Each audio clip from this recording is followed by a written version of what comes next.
क्या वो अपना पार्टी का विलय कर देंगे किसी में, या फिर किसी से गठबंधन करेंगे, क्या कुछ आपको लग रहा है?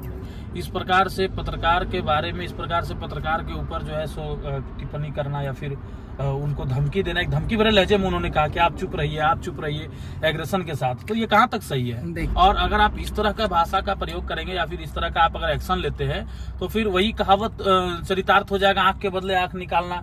अगर आंख के बदले आंख लिया जाएगा तब तो पूरी दुनिया अंधी हो जाएगी। आज हमारे साथ फ्रेम में जो शख्स मौजूद है वो किसी परिचय के मोहताज नहीं है। महेश दुबे इनका नाम है, एक स्कॉलर है, PhD स्कॉलर, साथ ही समाज सेवी भी हैं। इनसे जानने का प्रयास करेंगे। इनके मित्र है, एक बहुत ही पॉपुलर चल रहे हैं, मीडिया में सुर्खियां बटोर रहे हैं। नाम है टाइगर जयराम महतो। डुमरी के सीट से बेबी देवी मंत्री को हरा करके डुमरी का सीट अपने खेमे में की है। सबसे पहले महेश जी, स्वागत है आपका हमारे चैनल पर। सबसे पहले स्वागत है प्रभात जी, आपने हमें अपना इतना बेशकीमती समय हमारे लिए दिया और आपने अपने चैनल पर मुझे पुनः बुलाया, इसके लिए बहुत बहुत आभार, धन्यवाद आपको।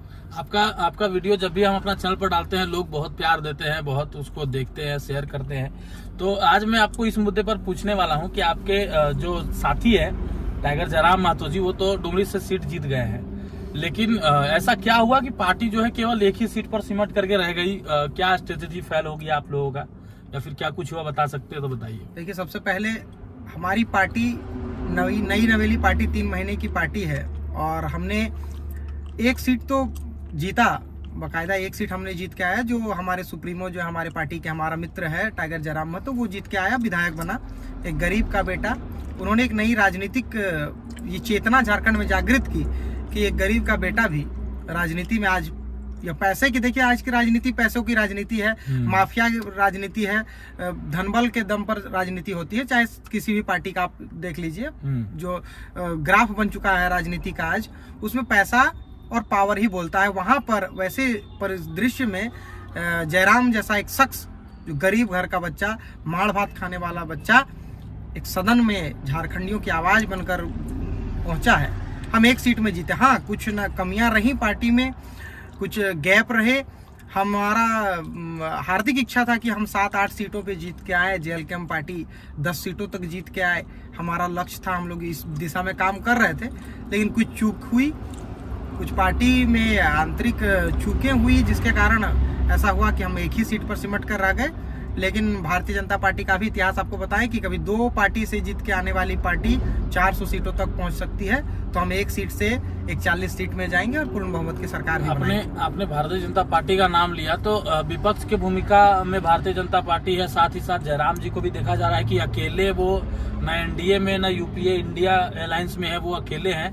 और ऐसा लोग, उनके समर्थक, उनके प्रशंसक कह रहे हैं कि 81 में 80 में से अकेले वो 80 पर भारी है। मेरा सवाल ये है आपसे कि उनको आप कहाँ देख रहे हैं 1-2 साल के अंदर? क्या वो अपना पार्टी का विलय कर देंगे किसी में, या फिर किसी से गठबंधन करेंगे, क्या कुछ आपको लग रहा है?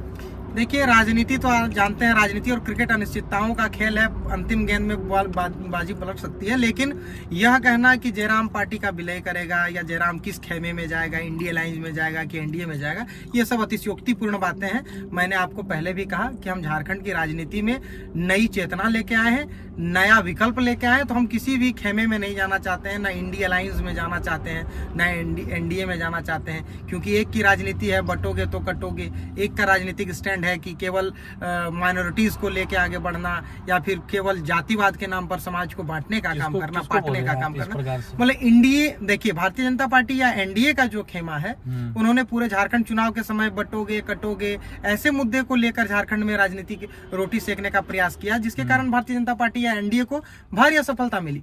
वहीं इंडिया अलायंस को देखिए, इंडिया अलायंस में आप झारखंड मुक्ति मोर्चा को देखिए, या JMM को देखिए, या फिर कांग्रेस को देखिए, इन दोनों राजनीतिक पार्टियों का जो कोर वोटिंग जो आप देख सकते हैं वो आदिवासी और अल्पसंख्यक ही रहे। इन्होंने केवल इन्हीं को सेंट्रलाइज करके काम किया। इन्होंने कहीं पे भी समन्वय करने का प्रयास नहीं किया, समाज के सभी वर्गों को अपने साथ लेने का प्रयास नहीं किया। तो जब समाज 2 खेमे में बटी है, और उस समय हमारे JLKM पार्टी को आप देखिए कि लगभग 13-14 सीटों में हम सेकंड नंबर पे हैं। अच्छी लीडिंग के साथ हमारी पार्टी उभर के आई, हमारा एक विधायक भी है। उस समय हम ऐसी दलगत राजनीति या जातिगत राजनीति या फिर बाटो काटो की राजनीति क्यों करें? हम तीसरा विकल्प के रूप में आएंगे और हमारा राजनीतिक भविष्य स्वर्णिम होगा। हम तीसरे विकल्प के रूप में ही रहना पसंद करेंगे और हम हमेशा सलाह देते हैं अपने मित्र जयराम को कि प्रबुद्ध लोगों के साथ उठिए बैठिए, प्रबुद्ध लोगों को पार्टी में स्थान दीजिए और सबको समन्वय करके लेके चलिए। आप बंटने कटने की राजनीति या फिर केवल एक जात एक पार्टी की राजनीति नहीं कीजिए, सबको जोड़िए स्वतंत्र हृदय के साथ, खुला विचारों के साथ सबको आमंत्रित कीजिए अपने पार्टी। स्वतंत्र हृदय के साथ सबको आमंत्रित कीजिए। लोकतंत्र का चौथा स्तंभ बोला जाता है मीडिया को। एक वीडियो वायरल हो रहा है जयराम जी का सदन के बाहर, विधानसभा के बाहर में। एक कोई पत्रकार है, नामचीन पत्रकार है, झारखंड के एक बहुत ही बड़ी चैनल से जुड़े हुए हैं। तो उनको जो है वो कुछ एग्रेशन दिखा रहे थे, अपशब्द भी बोल रहे थे। क्योंकि देखिए किसी को इस प्रकार से जो है बोलना, वो अपशब्द कहीं कैटेगरी में आता है, जरूरी नहीं कि आप उसको गाली गलौज ही कर दें। तो उनको कहीं ना कहीं दुख लगा पत्रकार को, और पत्रकार लोग जो है वो कहीं ना कहीं इस चीज को जो है लाइटली नहीं ले रहे हैं। उनका कहना है कि ये हमारे पूरे समुदाय का जो है अपमान है एक तरह से। तो क्या एक सदन का चुना हुआ, एक विधानसभा का चुना हुआ सदस्य इस प्रकार से पत्रकार के बारे में, इस प्रकार से पत्रकार के ऊपर जो है सो टिप्पणी करना या फिर उनको धमकी देना, एक धमकी भरे लहजे में उन्होंने कहा कि आप चुप रहिए एग्रेशन के साथ, तो ये कहाँ तक सही है? देखिए, सबसे पहले बता दूं कि हमारी पार्टी ही एग्रेशन से जन्मी है। झारखंड में जेएलकेएम का पहचान ही एग्रेशन से है। हमने भाषाई आंदोलन के समय एग्रेशन दिखाया, हमने खतियान की बात की एग्रेशन के साथ, यहाँ तक कि जयराम जीत के भी विधायक बना है तो एग्रेशन के साथ। लेकिन हर जगह हर परिस्थिति में एग्रेशन ही काम नहीं आता है, कहीं कहीं समन्वय भी करना चाहिए। देखिए, चौथे स्तंभ, मीडिया के चौथे स्तंभ का बहुत सम्मान है, लेकिन आप बताता हूं कि पत्रकारिता एज ए रिसर्च स्कॉलर, मैं भी पीएचडी का छात्र हूं, इतिहास विषय से मेरा ताल्लुकात है, तो मैं जानता हूं कि इतिहास का समन्वय किस प्रकार से है पत्रकारिता के साथ। पत्रकारिता के भी कुछ मूलभूत सिद्धांत है, उन सिद्धांतों को पत्रकारों को भी, पत्रकार महोदय से भी अब मैं यही अनुरोध करूंगा कि आप उस लहजे को पार न कर जाएं। कोई व्यक्ति एक प्रश्न पूछा, उसका जवाब नहीं देने से पहले ही आप दूसरा प्रश्न थोपने का प्रयास कीजिएगा तो कोई व्यक्ति है, देखिए पत्रकार तो सवाल करेगा ही ना, वो तो एक थोड़ा एक सिस्टम है कि जब एक पत्रकार प्रश्न पूछा तो उसका जवाब कंप्लीट हो जाए, फिर दूसरा प्रश्न, आप एक ही प्रश्न के ऊपर प्रश्न का ओवरलेप जब हो जाएगा तो फिर वही पत्रकार फिर ट्रोल करता है कि मेरे प्रश्न का जवाब आधा अधूरा छोड़ के दूसरे का जवाब देने लगे। नहीं, एग्रेशन अच्छा चीज है, लेकिन पत्रकारों के विरुद्ध एग्रेशन होना ये ठीक नहीं है। इसके लिए बात किया जाएगा। जयराम, अभी देखिए हमारी पार्टी ही एग्रेशन की पार्टी है, जयराम अपना का पहचान ही एग्रेशन है, इस वजह से थोड़ा सा आपको लग रहा होगा कि एग्रेशन है।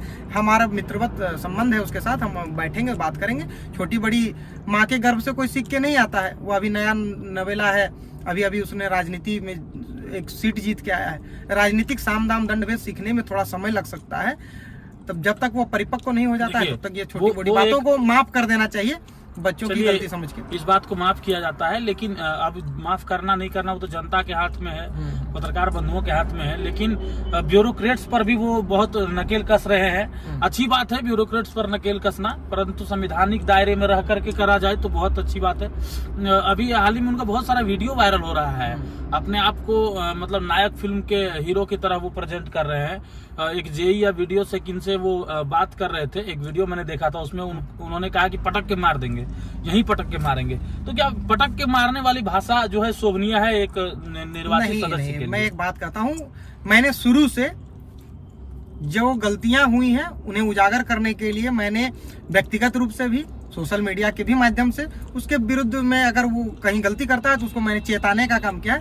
मैं आपके चैनल के माध्यम से यही कहूंगा कि जो असंवैधानिक बातें हैं उन पर बैठूंगा, बातचीत करूंगा, उन्हें सलाह दूंगा कि ऐसी असंवैधानिक बातें, अमर्यादित बातें वो अब ना करें, क्योंकि अब वो संवैधानिक दायरे में बंध चुके हैं और संविधान की और बाबा साहेब भीमराव अम्बेडकर की बातों को उन्हें अक्षरशः पालन करना चाहिए, क्योंकि यह देश संविधान से चलता है, यह देश गुंडई से नहीं चलेगा। हम किसी को सुधा, देखिए नाली में कचरा है तो नाली को दो तरह कैसे साफ किया जा सकता है, एक कुदाली लेके ऊपर से और एक होता है कि नाली में उतर के।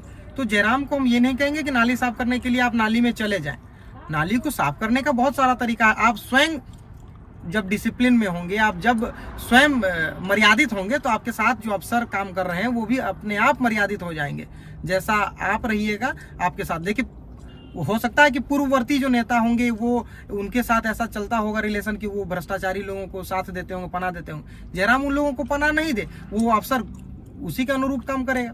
लेकिन इसके लिए गाली गलौज करना या फिर ये पटक के मार देंगे, ये सब अशोभनीय बातें हैं। ये भाषा शोभनीय नहीं है। देखिए, अगर कोई ब्यूरोक्रेट्स, अगर कोई पदाधिकारी अगर भ्रष्ट है तो उसके ऊपर आप लीगल एक्शन ले सकते हैं, संविधानिक दायरे में रह करके आप उसको समझा सकते हैं। और अगर आप इस तरह का भाषा का प्रयोग करेंगे या फिर इस तरह का आप अगर एक्शन लेते हैं तो फिर वही कहावत चरितार्थ हो जाएगा, आंख के बदले आंख निकालना।